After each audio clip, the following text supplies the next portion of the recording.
Uma pergunta que eu já recebi algumas vezes é: por que o latim?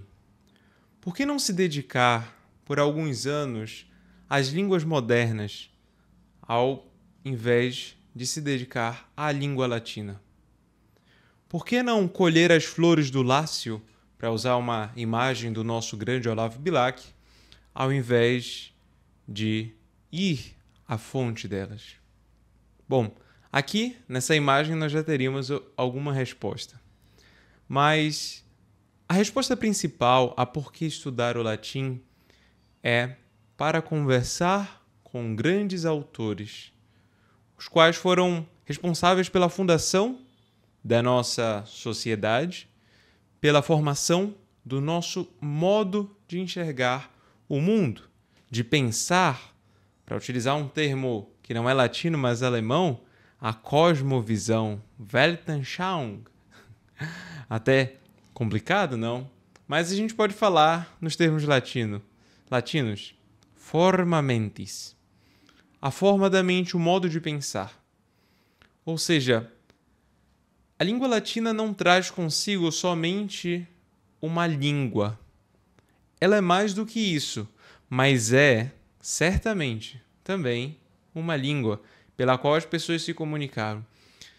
E, por ser morta, ou seja, por não sofrer mais as mudanças, as corrupções que as línguas utilizadas cotidianamente para assuntos da vida humana sofrem, ela foi guardada e, por causa disso, as suas construções, as suas estruturas mais belas, o seu modo tão bonito de ser escrito, ou pelo qual nós escrevemos, pelo qual nós falamos, foi conservado.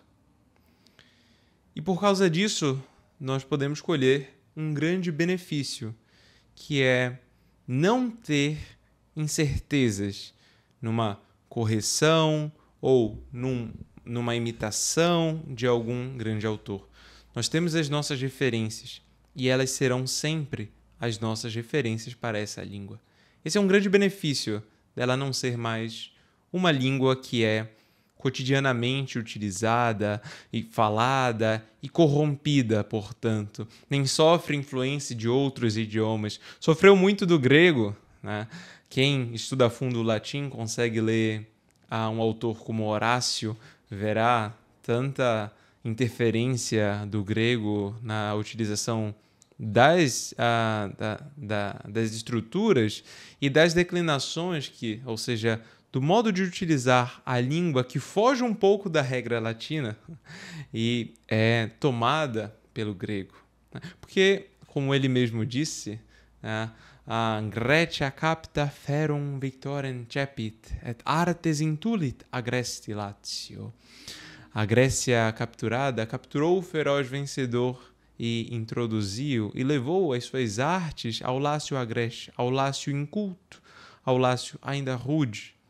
E com elas, com as artes gregas, ela se desenvolveu. E perdoem-me os latinistas pela pronúncia eclesiástica, né, e não a clássica. Mas a língua latina deve ser estudada, portanto, para que saibamos conversar nos próprios termos com os grandes autores. Temos aqui uma tradição riquíssima, uma tradição que vem de traduções também dos gregos, tá? De versões, ou seja, não somente uma tradução, mas uma nova versão de, por exemplo, fábulas, né? E de outros textos, mas uma tradição que vai do período clássico, o período áureo do Império Romano, no primeiro século antes de Cristo, com os incentivos de Augusto, né, até mais ou menos o século XVII. E aí nós temos ali grande produção, né? Claro, o latim continuou a ser utilizado nas academias, nas dissertações e teses, né? E em alguns ambientes específicos, mas logo depois ele foi decaindo cada vez mais, até que deixou de ser estudado como uma língua propriamente e passou a ser visto muito mais como um modo de aperfeiçoar a mente, né? Um modo de conhecer a etimologia das flores do lácio, ou seja, das palavras que advieram do latim, mas estão presentes nas línguas modernas, né? Nas suas corrupções, nas línguas vulgares que se desenvolveram. Então, esse modo de enxergar a língua, que não é o modo defendido por mim, não teve tantos frutos para a leitura fluente e comentário dos grandes autores, né, quanto outros modos de ensino, outro modo de enxergar o latim como uma língua que merece ser cultivada e expandida por nós, ou seja, nós devemos ter a capacidade de conversar com os autores em seus próprios terrenos, né? Com os seus próprios termos, entender as estruturas diretamente, não com um auxílio imenso, não como um servo de um dicionário que precisa traduzir cada palavra e depois fazer um esforço mental tão grande para reordenar e aí sim fazer uma tradução e por fim conseguir conversar com o autor. Esse é um caminho impossível do ponto de vista da leitura de muitos autores. Nós vamos conseguir ler um ou outro demorando tanto tempo. Por outro lado, se enxergarmos a língua latina como uma língua propriamente, né, e não como um meio de desenvolver habilidades que não dizem tanto respeito à comunicação, mas mais à análise lógica e à memorização, nós poderemos ter essa fluência, né, uma fluidez na conversa com os autores, tanto do ponto de vista da nossa leitura, quanto do ponto de vista da nossa escrita, né? E a fala aqui também é muito importante, não como apenas um meio artificial de tentar traduzir todo o vocabulário que nós utilizamos contemporaneamente para outra língua, né? A fazer essa versão forçada da nossa comunicação. Não, esse não é o objetivo. O objetivo é ganhar familiaridade com a própria língua e, assim, conseguir, durante uma leitura, conversar com o autor e depois, na escrita, continuar essa conversa de um modo muito mais robusto, de um modo muito mais profundo, até porque a escrita as exigências para a escrita são diferentes das exigências para a fala. Isso em qualquer idioma, certo? Nós não escrevemos como falamos e não falamos como escrevemos, né? Ao menos eu penso que assim devemos prosseguir com todas as línguas. Mas um outro ponto relevante é considerar o contato com os autores. É verdade que autores como os autores medievais são mais fáceis de serem lidos na língua latina, né? Uma obra como o Novo Testamento, traduzido por São Jerônimo na Vulgata, é mais fácil de ser lida do que uma obra como a Eneida de Virgílio, conquanto tenham valores distintos, né?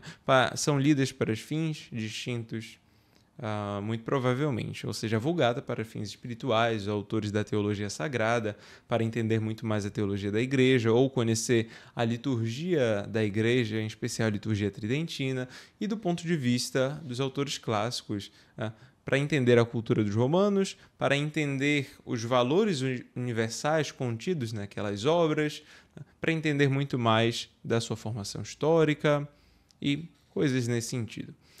Então, vejam só, esse contato com os autores requer modos distintos de utilizar a língua, no sentido de é preciso ter uma profundidade maior nos estudos em cada um para ler com fluência cada gênero de autor, né? E os autores do Renascimento, por sua vez, são autores também com uma dificuldade muito maior, como o Erasmo de Roterdã, o Pontanus, Joseph de Juvisy, ou seja, aqui citando vários dos jesuítas, né, que fizeram uma obra magnífica com a língua latina e obra que nós devemos, se queremos reconstituir um ideal de vida clássica, né, porque eles estão mais próximos a nós, também retomar. traduzi-las. São autores com muita riqueza e que aplicaram na prática os seus ensinamentos pelo mundo inteiro. Na cidade em que eu vivo, em Belém do Pará, há ruínas, infelizmente, do que outrora foi um colégio dos jesuítas. Mas nós temos o grande colégio do Maranhão, São Luís, e muitos outros de Belém do Pará, a Goa, passando pela Europa. Enfim, nós temos muitas riquezas, desse método de ensino. Mas para cada autor, para o contato profundo com cada autor, há exercícios respectivos. O método que eu utilizo para ensino, e foi o método pelo qual eu aprendi e que continuo utilizando nos meus estudos de aperfeiçoamento, é um método intitulado Língua Latina per se Illustrata, que se baseia num modo de ensinar as línguas fundado na teoria do input compreensível, ou seja, de que nós temos um contato muito mais proveitoso com as línguas que estudamos se estamos compreendendo desde o início o que está sendo dito, o que está sendo apresentado, e gradualmente as coisas vão se tornando mais difíceis, mais complexas, certo? Mas essa dificuldade pode ser acompanhada pelo aluno. E não é dado um texto extremamente difícil, incompreensível, e o que o aluno precisa fazer? Utilizar-se do dicionário a todo momento e ali está buscando definições, significados, ficando em dúvida quanto ao significado que é aplicado, que pode ser aplicado ali, num caso ou no outro. Então, todas essas dificuldades pelas quais nós passamos, muito provavelmente, ao tentar aprender uma língua, um idioma estrangeiro, são combatidas. Há uma tentativa de combate. Claro, a resolução nem sempre é total, mas há uma tentativa de combate e eu penso ser esse um método muito eficaz para o ensino e para o aprendizado da língua latina.